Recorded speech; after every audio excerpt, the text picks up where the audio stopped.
Sot, pasi u paraqit në SPAK, kryetari i Partisë Demokratike Sali Berisha akuzoi para gazetarëve Këshillin e Lartë Gjyqësor se ka marrë në mbrojtje gjyqtare në posaçme Irena Gjoka, me refuzimin e kërkesës për të nisur procedurën e shkarkimit të saj për shkak të falsifikimit në formularin e dekriminalizimit. KLG-ja me votat e Yll Karupës, name and shame, është ajo që thotë idioma angleze, emroj dhe turproj. Ta turp nuk kanë, po unë do t'i emroj, tu do t'i emërtoj.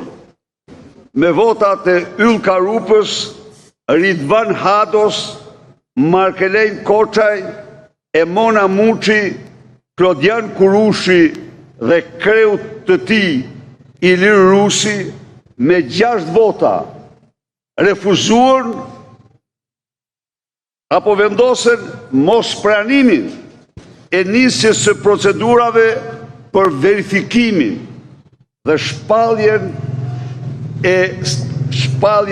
e papajtueshmërisë së mandatit me famozen Irena Gjokaj.